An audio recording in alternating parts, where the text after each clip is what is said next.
Satrio Wibowo, Jenderal Bintang 5 APD. Di sini melaporkan dari seluruh para pekerja. Kita lihat semua para pekerja di sini. Kita beri tepuk tangan dulu semuanya bagi para dokter. Kita lihat dia siapa. Di depan nggak ada, dianya ada 2, tapi kok di tanda tangan kontraknya ada 3. Nggak ada di Perpres, karena pengadaan itu hanya 2 pihak.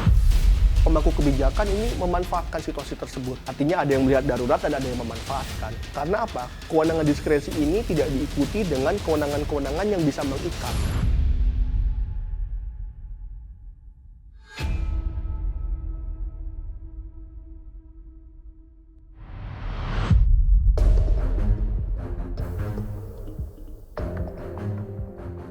Dugaan korupsi proyek pengadaan alat pelindung diri atau APD COVID-19 kini terus didalami oleh Komisi Pemberantasan Korupsi. Sejumlah pihak terus diperiksa oleh KPK terkait seluk-beluk pengadaan 5 juta set APD oleh Kementerian Kesehatan di tahun 2020 dengan nilai proyek 3,03 triliun rupiah. 9 Januari lalu, KPK kembali memeriksa mantan Ketua Pusat Krisis Kemenkes, Budi Silvana, untuk kedua kalinya setelah dinyatakan sebagai tersangka. Budi Silvana sebenarnya sudah ditetapkan sebagai tersangka sejak 25 September 2023, namun hingga kini KPK belum juga mengumumkan nama-nama tersangkanya kepada publik. Di hari yang sama, KPK juga memeriksa Tafib Joko Prahoro, Kepala Biro Keuangan Badan Nasional Penanggulangan Bencana, dan seorang advokat, Admiral Herdi Pratama. Keduanya diperiksa sebagai saksi. Untuk APD per set di harga $48 itu saya benar, Pak? Saya nggak tahu, karena itu kan pengadanya di sana. Jadi Bapak pada saat itu hanya mencarikan dana aja, Pak? Dia menyalurkan saja, BNPB hanya menyalurkan saja. Oh, hanya bagian penyaluran ya, Pak ya? Iya. 11-12, Admiral Herdi Pratama mengaku hanya melakukan pekerjaan administratif sebagai staf dari Andi Isdar Yusuf. Andi Isdar Yusuf adalah pengacara yang juga sudah ditetapkan sebagai tersangka di kasus ini. Soal pencairan dana atau apa? Oh bukan, nggak sama Soal sih. apa? Soal dokumen-dokumen sih. Dokumen yang APD itu ya? Iya, Oh, itu. dokumen-dokumen itu. Peran Mas Abdul apa aja pada saat? Oh saya staff mas di bawah jauh, cuman ngetik-ngetik aja. Oh, staf dari? Dari Pak Isdar. Pemeriksaan Kepala Biro Keuangan BNPB tidak terlepas dari asal muasal anggaran pengadaan APD senilai 3,03 triliun rupiah. Anggaran tersebut sebenarnya berasal dari dana siap pakai BNPB. Sebab sejak 13 Maret 2020, Kepala BNPB ditunjuk sebagai Kepala Gugus Tugas Penanganan COVID-19 oleh Presiden Joko Widodo. Di awal-awal pandemi, masyarakat yang terpapar virus corona terus bertumbangan. Tidak terbilang 1 atau 2, jumlah kasus positif hingga 28 Maret 2020 sudah mencapai 1.155 kasus. Ketersediaan APD untuk tenaga kesehatan tidak bisa tidak, harus tersedia. Itu sebabnya Kementerian Kesehatan sebagai lembaga pemangku langsung memesan 5 juta set APD. Dan hanya dalam tempo singkat, tanggal 28 Maret 2020, Budi Silvana selaku Kepala Pusat Krisis Kesehatan Kemenkes menaikkan surat pemesanan tambahan APD sebanyak 5 juta set. Surat tersebut juga diteken oleh Direktur PT Energi Kita Indonesia, Satrio Wibowo, dan Direktur Utama PT Permana Putra Mandiri, Ahmad Taufik. Anehnya, di poin 9 surat disebutkan, jika pemesanan sudah terpenuhi 80% atau sebanyak 4 juta set, maka dapat dilakukan pemesanan kembali sebanyak 5 juta set. Ini artinya, secara tersirat, sudah ada kesepakatan di awal untuk memesan 10 juta set APD. Kejanggalan tersebut juga diendus oleh Lembaga Kebijakan Pengadaan Barang Jasa Pemerintah hingga diminta membatalkan kontrak. LKPP menilai proyek pengadaan APD COVID-19 tahun 2020 sudah cacat sejak awal. Tidak ada di dalam surat pesanannya itu tidak ada mulai dikirim jadwalnya itu kapan. Misalnya tahap 1 berapa, tahap 2 berapa, tahap 3 berapa. Kalau 1 tahun anggaran sampai Desember itu 31 Desember berapa gitu. Itu nggak ada. Kemudian itu yang pelanggaran isi kontrak, terus yang pelanggaran yang tidak sesuai Perpres itu kontrak yang tanda tangan 3 pihak. Harusnya di Perpres itu pengadaan itu hanya 2 pihak. Pihak 1 adalah pemilik pekerjaan diwakili PPK, pihak 2 adalah penyedia. Ini ada pihak ketiga yang tanda tangan. Kita lihat dia siapa. Di depan nggak ada, pihaknya ada 2, tapi kok di tanda tangan kontraknya ada 3 gitu loh. Itu yang kita nggak ada di Perpres karena pengadaan itu hanya 2 pihak. Pihak pertama dan pihak kedua tadi. Saya juga bingung kenapa bisa tiga orang yang tanda tangan. Itu di kontraknya, pelanggaran kontraknya ya. Setelah kita ketemu itu, ya kita rekomendasikan. Sesuai Perpres juga, kontraknya harus dibatali. Diduga, proyek pengadaan APD COVID-19 syarat lobi-lobi di bawah meja. Faktor kedekatan dan pengaruh kekuasaan jadi jurus manjur menggangsir proyek. Informasi yang realitas terima, Direktur PT EKI, Satrio Wibowo, menjual nama Dewan Pertimbangan Presiden saat mendekati Ahmad Taufik, pemilik PT Permana Putra Mandiri. Berbuah sukses, PT PPM akhirnya menggandeng PT EKI dengan kontrak eksklusif sebagai pemegang izin edar 5 juta set APD. Demi memperoleh kejelasan informasi, Realitas meminta konfirmasi ke Badan Kepegawaian Wantimpres, namun nyatanya tidak ada nama Satrio Wibowo di Kepegawaian Wantimpres. Pemirsa, saat ini saya berada di depan kantor dari Dewan Pertimbangan Presiden untuk mengkonfirmasi mengenai status dari Satrio Wibowo yang merupakan Direktur Utama dari PT Energi Kita Indonesia yang mengaku-ngaku sebagai anggota dari Dewan Pertimbangan Presiden. Dan setelah kami mengkonfirmasi, Humas dari Badan Kepegawaian Dewan Pertimbangan Presiden dapat dipastikan bahwa Satrio Wibowo itu bukan anggota dari Dewan Pertimbangan Presiden. Jangankan anggota, staf saja Satrio Wibowo itu tidak termasuk dalam staf dari Dewan Pertimbangan Presiden. Kuat diduga, Satrio Wibowo tidak sendirian menikmati hasil korupsinya. Sosok yang mengaku sebagai Jenderal Bintang 5 APD ini ternyata juga menggandeng sederet politisi partai berdiri di belakang perusahaannya. Kami tidak diterima untuk melakukan peliputan ataupun mengkonfirmasi secara langsung oleh Jody Imam Prasojo.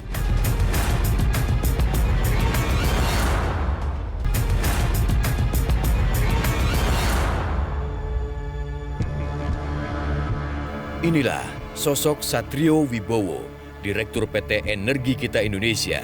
Saat pengadaan darurat APD COVID-19 tahun 2020 lalu, ia kerap malang melintang di beberapa pemberitaan media.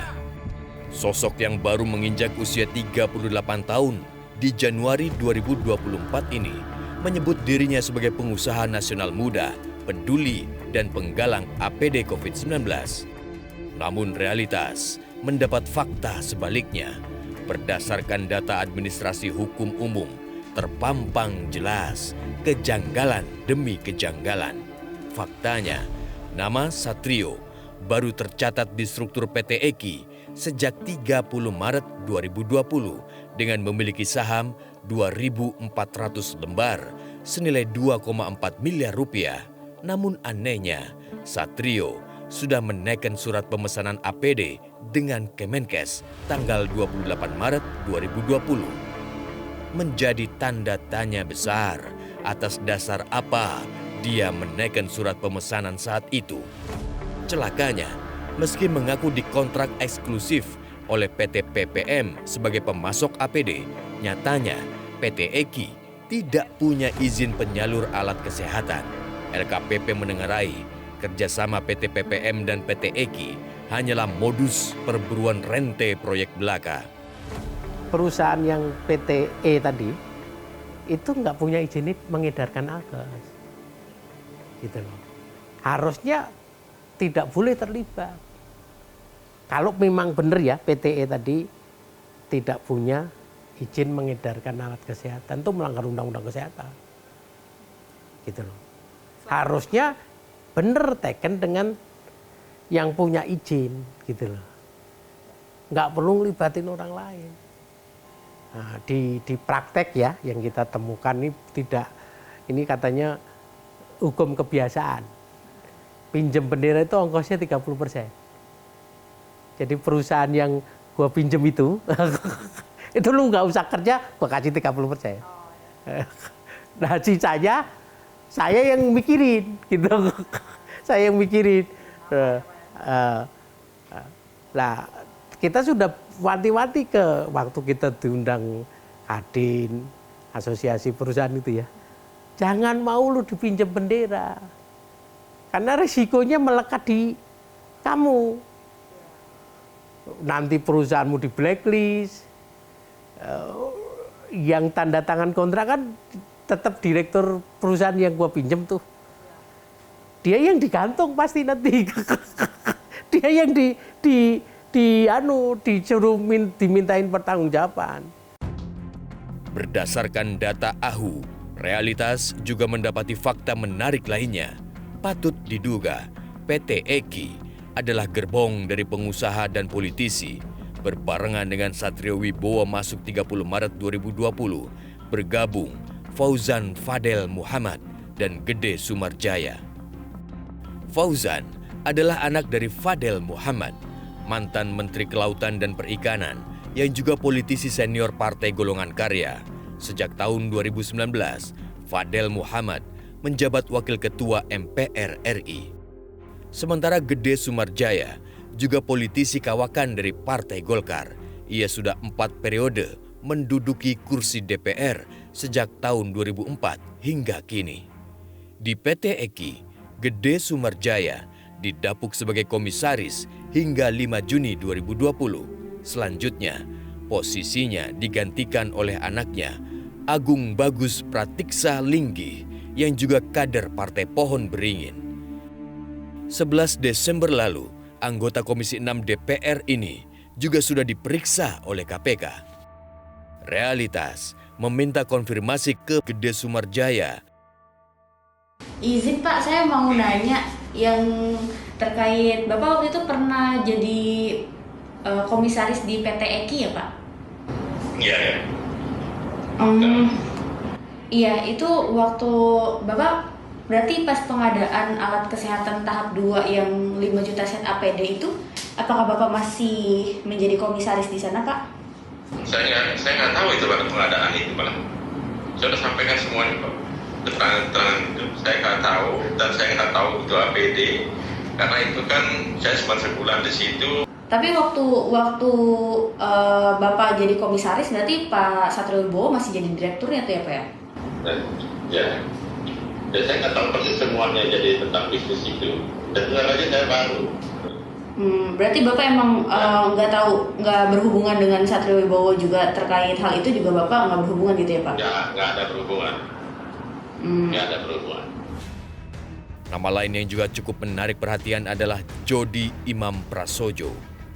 Jody memiliki saham senilai 1,2 miliar rupiah sejak 18 Agustus 2020 hingga 15 April 2021. Jody adalah anak mantan Menteri Kesehatan, Siti Fadila Supari. Bisa dilihat di belakang saya, ini merupakan jalan lurus yang mana jika kita melihat langsung ke plang yang ada di samping warung tersebut, itu adalah jalan masuk menuju kompleks perumahan Jalan Siaga Residen C3 Pejaten Jakarta Selatan yang merupakan rumah milik Jody Imam Prasojo yang ditinggalinnya seorang diri. kami tidak diterima untuk melakukan peliputan ataupun mengkonfirmasi secara langsung oleh Jody Imam Prasojo. Ketika kami bertemu dengan Satpam yang ada di sekitar perumahan kompleks Jalan Siaga Residence ini, kami juga tidak diperkenankan untuk melihat rumah Jody secara langsung lantaran tidak mendapatkan izin dari Jody Imam Prasojo yang memang tidak ingin dirinya itu dilakukan peliputan ataupun rumahnya itu didatangi oleh wartawan. Inilah sosok Fauzan Fadel Muhammad, Satrio Wibowo, Kun Wardana, dan Farizan Fajari Wardana. Mereka jajaran komisaris dan direktur PT Energi Kita Indonesia sejak Juli 2020 hingga April 2021. Kun Wardana bersama 2 orang anaknya menjabat direktur PT EKI. Namun setelah April 2021 hanya tersisa Kun Wardana dan hingga kini Kun Wardana masih memiliki saham sebesar 1,8 miliar rupiah di PT EKI. Realitas sudah berusaha menemui Kun Wardana di rumah tinggalnya di Kuningan, Jakarta Selatan. Namun Kun menolak diwawancarai maupun ditemui.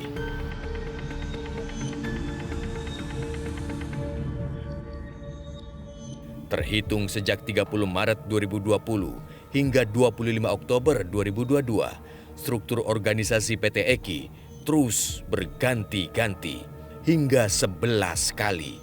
Namun nama Satrio Wibowo terus bertengger. Hanya dalam 2 bulan, sejak Maret hingga Mei 2020, kepemilikan saham Satrio bahkan melejit dari 2,4 miliar menjadi 10,8 miliar rupiah. Kuat diduga, proyek pengadaan APD saat pandemi jadi ajang bagi-bagi jatah segelintir kelompok kepentingan.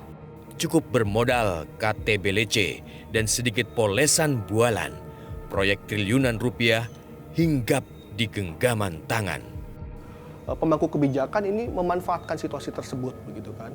Artinya ada yang melihat darurat dan ada yang memanfaatkan. Karena apa? Kewenangan diskresi ini tidak diikuti dengan kewenangan-kewenangan yang bisa mengikat.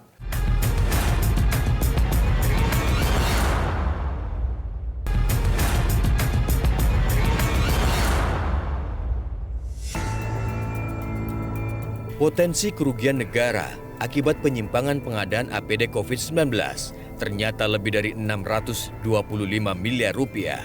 Proyek pengadaan triliunan rupiah jadi bulan-bulanan predator anggaran. Mengatasnamakan kemanusiaan dan kedaruratan, nyatanya proyek pengadaan malah diakal-akali. Terbukti tidak hanya sekali, Badan Pengawas Keuangan dan Pembangunan menemukan kerugian negara berturut-turut dalam pengadaan APD tahap 1 dan 2. Audit dengan tujuan tertentu tahap 1 menemukan ketidakwajaran harga 625,147 miliar rupiah. Sementara di tahap 2 kembali ditemukan sebesar 80,611 miliar rupiah. Celakanya, meskipun di audit tahap pertama sudah disoal penyimpangan dan kemahalan harga tersebut, vendor-vendor mengulang kesalahan yang sama. PT Permana Putra Mandiri dan PT EKI yang disebut telah melambungkan harga hingga 46,27% dari harga jual pabrik kembali mengulang hal serupa. Pengadaan tahap 2, PT PPM justru menyumbang ketidakwajaran harga paling tinggi dibanding 6 vendor lainnya senilai 48,151 miliar rupiah. Salah satu unsur kemahalan biaya PT PPM disebabkan oleh kontrak kerjasama PT Kalmed Sejahtera Indonesia, disebut sebagai pemegang izin edar dan merek APD dari PT GA Indonesia, PT Kalmed Sejahtera, kecipratan 15 miliar rupiah. Padahal diketahui dari penelusuran data, PT PPM dan PT Kalmed sebetulnya masih satu grup. Realitas menemukan kesamaan pemilik saham PT PPM dan PT Kalmed. Direktur utama PT PPM dan PT Kalmed adalah pasangan suami istri. Pasangan ini juga memiliki saham saling bersilangan di 2 perusahaan tersebut. Lagi-lagi, PT PPM melakukan praktik rente. Posisi PT Kalmed di kasus ini tidak ada bedanya dengan PT EKI, hanya menambah panjang rantai pasokan. Halo Mas, saya Rizky dari Metro TV. Iya, aku mau ketemu Ibu Siti Fatimah Az-Zahra sih. Kalau belum, tapi ini mau ngasih suratnya. Buat wawancara konfirmasi aja sih sebenarnya. Lagi meeting sih, cuma nggak tahu nih baliknya kapan. Meetingnya di sini, di kantor. Enggak. Lagi keluar tadi diantar supir, mobilnya tinggal di sini. Kalau nggak suratnya dibikin aja. Oh boleh. Saya konfirmasi. Iya ya. Realitas bolak-balik menyambangi dua perusahaan ini, namun pasangan Ahmad Taufik dan Siti Fatimah Az-Zahra tidak kunjung memberikan konfirmasi. Seknas Fitra menyebut sudah sejak awal memperingatkan potensi korupsi anggaran COVID. Fitra mendorong aparat penegak hukum menelisik seluruh anggaran COVID-19. Bila benar dilakukan, bisa dipastikan bakal panen kasus-kasus penyelewengan serupa. Kami itu sejak tahun 2020 sudah mewanti-wanti kepada pemerintah bahwa dalam menghadapi situasi tanggap darurat itu jangan panik dan tergesa-gesa, begitu kan. Wujud ketergesaan pemerintah memang di satu sisi bagus, begitu kan, melalui dikeluarkannya Perpu 1 tahun 2020. Kami melihat di dalam Perpu tersebut ada berbagai macam celah yang pada prinsipnya itu berkaitan dengan diskresi, yang mana konteks kedaruratan ini bisa menjadi berbeda. Maksudnya begini, masyarakat mungkin menganggap ini darurat, COVID sebagai situasi darurat. Tetapi di banyak tempat atau di situasi tertentu, pemangku kebijakan ini memanfaatkan situasi tersebut, begitu kan. Artinya ada yang melihat darurat dan ada yang memanfaatkan. Karena apa? Kewenangan diskresi ini tidak diikuti dengan kewenangan-kewenangan yang bisa mengikat. Yang mana di situ diskresi yang membuat pemangku kebijakan boleh melakukan penunjukan khusus, begitu kan, kepada vendor, begitu kan, yang itu bisa berpotensi jika tidak diawasi terjadi fraud, dan terbukti hari ini, begitu kan. Ada fraud dalam hal pengadaan APD, ada fraud dalam hal pengadaan bansos, begitu kan. Dan ini kami rasa akan terjadi, akan berentet, akan ada temuan-temuan lainnya. Asosiasi Produsen Alat Kesehatan Indonesia menyebut kebutuhan APD di awal-awal pandemi memang sangat tinggi. Pabrik-pabrik yang memproduksi APD lazimnya dimiliki oleh perusahaan asal Korea dan Cina yang juga negara asal bahan baku APD. Itu sebabnya saat itu pemerintah mengeluarkan larangan ekspor demi memenuhi kebutuhan darurat dalam negeri saat itu. Puncak-puncak kelangkaan produk itu berlangsung dari bulan Maret itu mungkin sampai sekitar bulan Oktober tahun 2020 ya. Karena dari sisi supply-nya itu beranjak membaik setelah China itu mulai membuka.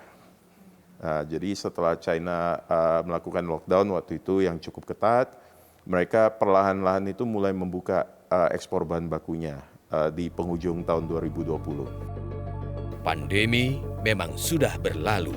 Sepatutnya dijadikan pengalaman oleh pemilik anggaran untuk tanggap, sigap, mengatur langkah, bukan malah sebaliknya membuka celah lebar penguasa dan pengusaha bermain mata demi bagi-bagi jatah.